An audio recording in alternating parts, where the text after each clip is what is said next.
My name is Ahmet, and I am an Android developer around 10 years, and last 5 years I am working at the Umain. And today I will talk about understanding Compose. We will look behind the scenes of Jetpack Compose UI updates, state handling, and why it makes Android developer faster and more efficient. So in agenda, first I will talk about why the learning the internals is important, and I will mention the 3 levels of Jetpack Compose function. The first level will be the basics of it, and level 2, the composition, layout, and draw phases. And in level 3, you will see inside the compiler how the composition and recomposition works under the hood. And here you will also learn the composer and how composer works, and I will mention the get buffer, which helps to clarify how composition and recomposition operate. And the next slide, we will see these operations in the slot table, and it will be the same like how remember function works, and we will see in the slot table. And finally, I will show an example which has some recomposition issues. I will show how you can detect them and solve them. So let's start with why learning the internals is important. Actually, you don't need to know Jetpack Compose internals to build an application, but if you know them deeper, if you have a deeper understanding of how UI actually works, you can it helps to with the performance optimizations and the better debugging and the maintenance your application. And I will try to show the working way of the Jetpack Compose function in 3 levels. In the level 1, I will talk about the basics of the Jetpack Compose function. In level 2, you will see the composition, layout, and draw phases. And in the level 3, we will see inside the compiler and how the composition and the compositions work under the hood. So let's continue with the basics. So as developers, you all know how the normal function works. You call it, it starts running, and executes instruction line by line, and it's finished. So Jetpack Compose are basically same, and it works as a recursive function, but with an extra power. So it can automatically update your UI when your data is changed. More accurately in that context, we can say when your state changes. So you don't need to manually update your UI, how you were doing the XML based UIs. So it makes the development process faster. And here you can see a composable function. It has count state, and it has button with an action, and there is a text to show the state point. And moving to level 2, now let's look at steps a Jetpack Compose takes to turn our code into what we see on the screen. And it all happens in 3 phases. The first one is the composition phase. This is about what to show. It is main time consuming phase. We will back to this composition later more. And it builds the UI tree. And then the layout phase, this is about where to show, measure size of each element and the size position on the screen. And the last one is the draw part. This is about how to show actually what you are seeing on the screen when you build and compose it. So it renders pixels on the screen and applies colors, shapes, and visuals. But let's visualize them to make it more clear. So here you will see the composition, so you can think about the UI tree. It's just there is only what to show, there is no other information, just what to show. And the layout phases, now your components is get the position on the screen, and there is paddings, it's more how it will look, but in the draw phase, actually, we are applying the visuals, and it will be, when you build it, will look like this. And let's move to level 3, the fun part. But until now, like you see the flow from your code to screen. And in the level 3, we will see inside the compiler and how it's what is happening there. Like I said before, the Jetpack Compose works as it's a function. But what makes it different from the other function is the composable annotation. And like it marks our function as a special and generates some code during the compile time. You can think a bit as a suspend keyword in Kotlin. Like there is on the screen there is different implementation, and you can see like they are pretty much same, just the names are different. And same like how you cannot call the suspend function from the normal function. It is applies for the composables too, because every composables function needs a special context objects they need a special context objects, and this object is called composer. And what is doing this composer? So it's actually responsible with what to draw, what to update, and what should stay same. You can think about like it is our engine. And we have here again the same composable, like a counter composable, and when you compile it, it really looks like this. Like it is simplified version, it is more non-understandable, but here I simplified it. If you see like the composer is entering as a parameter, and in the first line, so it goes line by line, the composer will generate a ID, and this ID will be used during the recomposition when it wants to need to update the something. So it will use it like to find the related composable, and this will be same for the other composable. You can see the remember function is getting, and the button, and then the text. It will be a continue for all the child and composable functions. And in the end, it will finish. But still, it's not clear like how is it doing it. So it uses the slot table, and basically it's a list of slots. It stores all composables and their states. And each slot stores like composable identity, parameters, and state references. And when a state changes, composer will find that slot and use that state like with this generated ID, and it will decide like we update it or not, and then everything else will stay same. And it uses a graph buffer data structure to make it more efficient, and I want to here mention a bit more about the get buffer concept, because it has to clarify how the composition and recomposition works. And I will show how it makes the inserting and deleting elements in the array much efficient. And as a concept, it's used in text editor often. So I will give an example to explain it with the text on text. So I have a text as I love cats, and you can think it as a character array.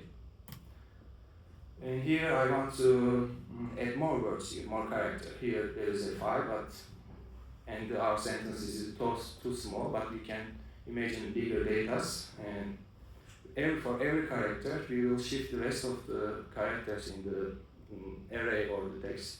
We will shift them, and when you think like there is a 1 million character, the size of the array, it will be too bad, it will be too slow. The time complexity is here O n. The n is the size of the array, and it's a heavy operation. And let's see how the get buffer is solving this issue. And we have again the same text, and here you can think like this underscore character is a get buffer. It's generally as an initial, like it is the best way to put it in the beginning. It's the middle of the array. And when you, in the text editor, when you shift your cursor, actually we are moving the gap buffer there, and we are shifting the rest of the characters in the array. And then when we start inserting something, we are inserting inside the gap buffer instead of every time shifting the other characters. So it makes the still like the moving the gap is heavy operation. Time complexity is n, but we are doing mostly like 1 times here, and the other all operation will be free, like inserting and deleting more important. Now, yeah, we know more about the gap buffer now, and let's see how the composition works in the slot table. And you can say here, like the arrow is our composer here, and once the composition begins, it will start inserting all the requirement things like a compose function and states into this array. So where first item is entered, and you can see it takes a place in the gap buffer, and then same for the rest. But here the tricky part, the recomposition in slot table. So I want to add here this blue square as a data to the second row. And the first things, we will move the gap buffer where we want to insert a new item. And then later we are inserting our element. But here, like I only added one item, and there is no performance gain here. Like, there is no benefit for me. Still, I shift my rest of the data. But here, like what the Jetpack Compose is doing, like doing a prediction, like it's playing a bet. Like a UI doesn't change like a structure very much, and when we use the dynamic UIs, like mostly we are changing our states. But when we change our structure, generally we are doing as a big chunks. So here, it's kind of like doing this the gap move is like a reasonable trade-off for us. And let's see how remember function works, and let's show in the slot table. So during the composition, the varieties are cleared, like they back to their initial state, and remember function is help us to retry the previous value. And we have the same composable function here with the compiled version. And when this code is run, it will be looks like on the right picture when the composition is done. And so all the IDs, first one is for the counter, and then the next one for the remember function, and then later the button. It will go like depends on their composable function. And let's say we click the button, and then here you can see the remember group, like a remember function has a state there. So when the recomposition happens, it will retry this value and then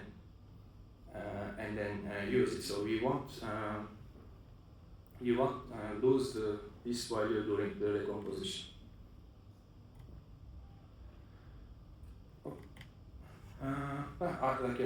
I mentioned many times like when the recomposition happened, but we are not writing any logic for it, and it is weird how it is happening. So it is generated code, and Compose is handling it for you, so you don't need to worry about it. And as you see here, like a recomposition is happening after the composer end. A composer end is called, and it's update the scope and then sending the next composer the counter composer function. And I want to continue with the example. So I have an example like which has some recomposition issue, and in that example we will focus to avoiding the unnecessary recomposition, because we know now it is an expensive part and it is time consuming part. So we cannot, as much as possible, we need to avoid from them. So to do it, we will use the modifiers, because modifiers are more efficient, because the modifiers are immutable, and when you do changes on them, it can cause recomposition. And we will see how lambda function can help us to fix the issues. And in the left side, you will see an inefficient composable version 1. And here we have a scroll state, and the text and we are showing the text item in the list 25 times. It has a modifier. There is a create text modifier method. You can see it on the right side. What is it doing? Just counting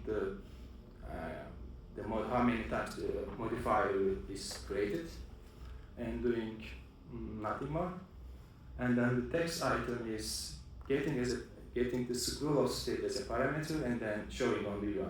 It's a bit unlogical example, but it's just an example to show how it works. So when I compile this code, this composable, in the first step you will see the first initial drawing. And you can see that we are creating 25 times the modifier, and when I scroll to the end, you will see the 250 times we are actually again creating this modifier. And on the layout inspector, with this red arrow, that one is showing how many times does the recomposition happen. And the next one is how many times the child of that composable is recomposed. And then the last one is how many times it is skipped. And here you can see the inefficient composable it is our composable function. It is recomposed 8 times, so something is going wrong here. So let's do some fixes on that. So we can just instead of creating the modifier inside this repeat loop, we can move it to the one level above. So I can create reusable modifiers and then send it instead of doing the other way around. And the version 2 results. The initial, you can see the modifier created 1 times. Before it was 25 times, so it's much better now. And the scrolling, when you scroll to the bottom, it says 7 times. It's much better than 250. But still there is an issue I can see on the layout inspector. If you see the red circle part, our main inefficient composable function has still a recomposition issues. It's happened 5 times here. Before it was 8. It could be depending on how I am scrolling when I'm doing tests, but still there are some issues here.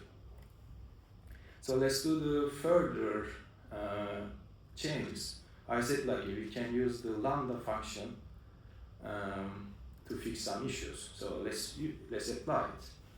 So in the text item, instead of sending as a parameter, I am sending inside the lambda as a lambda function here. And then the main composable, you can see the scroll. The scroll offset is getting as a lambda function, and let's see the results here. So initial value was fine in the version 2 and still is fine. And if you see the scrolling results, the modifier is created only 1 times. It's good. And more importantly, when you see the layout inspector, inside the red circle, there is no recomposition issue anymore. So, and if you confuse with the text item recomposition, it is expected because we are updating our UI. And I hope it was clear example. And yeah, any question?